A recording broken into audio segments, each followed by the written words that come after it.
श्री राम, जय बागेश्वर बालाजी, जय सन्यासी बाबा की। तो कैसे हो आप सभी? अच्छे हो?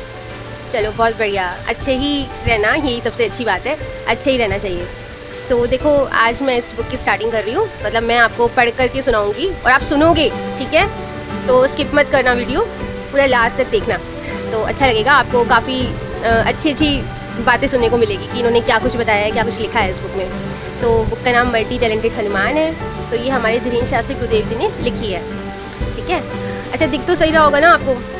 एक तो ना बहुत गर्मी है, तो मैंने कूलर ऑन किया हुआ है, तो लाइट भी थोड़ा सा पीछे की तरफ है। चलो खैर कोई नहीं, ना दिखी तो आप मुझे बता देना, ठीक है? तो ये इसका स्टार्टिंग पेज है, मल्टी टैलेंटेड हनुमान, ठीक है?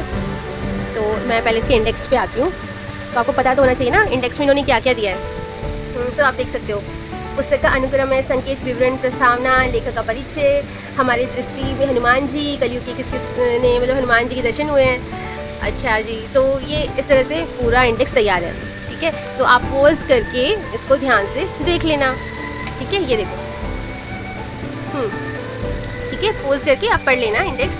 तो पूरा पढ़ के सुनाऊंगी तो आप कहोगे फिर कि कुछ ज़्यादा ही लेंदी बना दिया तूने वीडियो को। तो संकेत विवरण में ये मतलब छोटी छोटी चीज़ें दी हुई हैं, इनका एक्सप्लेनेशन यहाँ पे दिया है। किसकिंधा कांड है, जो मतलब चौपाई, दो मतलब दोहा, बाल मतलब बालकांड, इस तरीके से है ये, ठीक है? तो शुरू में प्रस्तावना दी गई है। तो आओ चलो पहले प्रस्तावना पढ़ते हैं। तो गुरुदेव जी अपना क्या संदेश देना चाह रहे हैं हमें। तो उन्होंने कहा है कि प्रिय साधकों, प्रिय पाठकों, हम आप लोगों को हनुमान जी का सार्थक देखना चाहते हैं और उनकी भक्ति से जोड़ना चाहते हैं, उनकी साधना से जोड़ना चाहते हैं। हमने सोचा भी हमारी सांसों को क्या भरोसा, मान लो कि हमें कभी कुछ हो गया तो फिर हनुमान जी की साधनाएं तो गुप्त ही रह जाएंगी, इसलिए उनकी गुप्त साधनाओं को हमने पुनः प्रकाशित किया है। सही बात है ना? बिल्कुल सही बात कह रहे हैं गुरुदेव जी। तो मल्टी टैलेंटेड हनुमान पुस्तक में हनुमान जी की शाबर मंत्र, हनुमान जी के सिद्ध प्रयोग, कलयुग में हनुमान जी को किस किसने पाया, किस प्रकार से उन्होंने पाया और आप कैसे कैसे पा सकते हो, तो इस पुस्तक में उन्होंने इस बारे में लिखा है। आगे बढ़ते हैं। हमें बताते हुए भी अद्भुत गौरव है कि भारत को अगर विश्व गुरु बनाना है तो हमने जितना हनुमान जी को अपनी छोटी सी मति से समझा जाना, उसके लिए प्रत्येक व्यक्ति को हनुमान जी का चरित्र पढ़ना व उसको अपने जीवन में उतारना बहुत आवश्यक है, ठीक है? बिल्कुल सही कहा उन्होंने।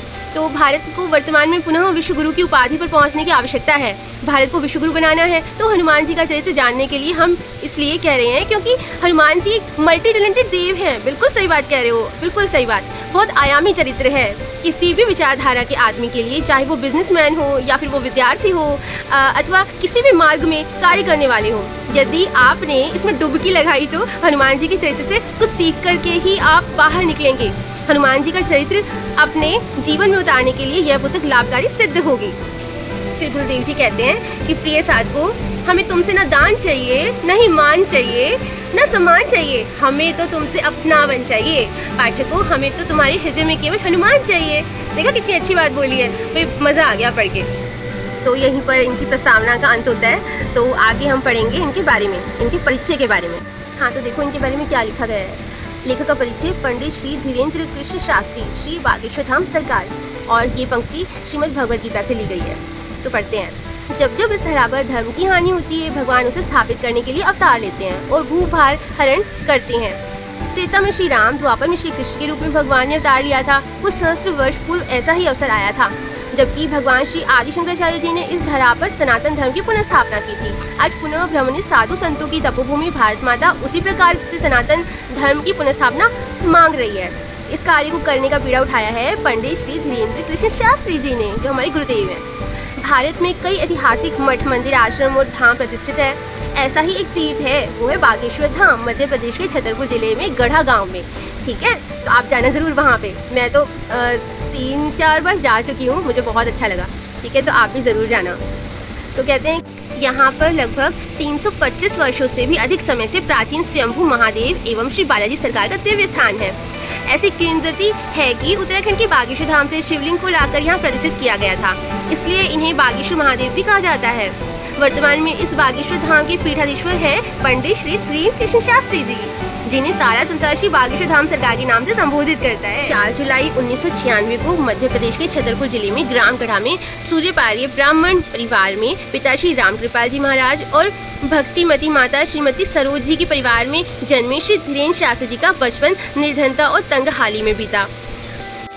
लगभग 300 वर्ष पूर्व जिस मानव कल्याण और जनसेवा की परंपरा को श्री सन्यासी बाबा जी ने परम पूज्य संत श्री भगवान दास जी गर्ग महाराज ने आरंभ किया था, उसी परंपरा को भी और आगे बढ़ा रहे हैं। इनसे पहले इस परंपरा को आगे बढ़ाया इनके पूज्य दादाजी संत श्री सेतुलाल गर्ग वैष्णव जी ने, और इनसे पिछली पीढ़ी को श्री सेतुलाल जी के चाचा जी संत श्री गोले महाराज गर्ग कक्कर जी हुए। इन्हें लोग चश्मे वाले बाबा के नाम से भी जानते थे। बागेश्वर धाम बालाजी के अनुग्रह श्री सन्यासी बाबा और दादा गुरुजी के आशीर्वाद और अपने जप तप व साधना के प्रताप से पंडित श्री धीरेन्द्र शास्त्री जी को अनेक सिद्धियां प्राप्त हैं। इनमें से एक सिद्धि है कि वे बिना किसी के बताए सामने वाले का दुख दर्द परेशानियां जान जाते हैं और साथ ही उसका कारण उसका निदान भी जान जाते हैं। इस सिद्धि को वे दिव्य दरबार के माध्यम से पंडित श्री धीरेन्द्र शास्त्री जी पूर्णतः बागेश्वर धाम के भक्तों व अन्य जनमानस के सेवार्थ उनके दैहिक मानसिक भौतिक और दैविक दुखों के निवारणार्थ समर्पित कर दिया। उन्होंने आगे क्या लिखा है, कण कण में विष्णु बसे, जन जन में श्री राम, प्राणों में माँ जानकी, मन में बसे हनुमान। है ना, कितना अच्छा लिखा है इन्होंने, बहुत खूब। तो आगे देखो इनके बारे में क्या लिखा गया है। पंडित श्री धीरेन्द्र श्री राम, श्री हनुमान, श्री भागवतम, श्री गणेश, श्री दुर्गा माता व भक्तमाल आदि कथाएं सुनाकर लोगों पे ईश्वर के प्रति प्रेम जगाने का काम बहुत अच्छे से कर रही हैं। ये बात तो बिल्कुल सही बोली इनके बारे में। छोटी आयु से ही उन्होंने इस सभी कार्य का श्री गणेश कर दिया था। बिल्कुल ये भी सत्य है और आप सब जानते ही होंगे। आगे देखो क्या लिखा है। उनका कथा कहने का अंदाज ऐसा निराला है कि बच्चे, युवान, बूढ़े, स्त्री पुरुष सब लाखों की संख्या में खींचे चले आते हैं। बिल्कुल सही बात है। श्री बागेश्वर धाम के पीठाधीश्वर श्री धीरेन्द्र शास्त्री जी ने भारतवर्ष में सामाजिक सरोकार के साथ जाति पाति, पंथ कुपंथ, छुआछूत, अगड़ा पिछड़ा के भेदभाव को मिटाने, सुदृढ़ हिंदू समाज गठित करने व हिंदुओं को जगाने के लिए भारत भर में पदयात्रा करने का संकल्प लिया है।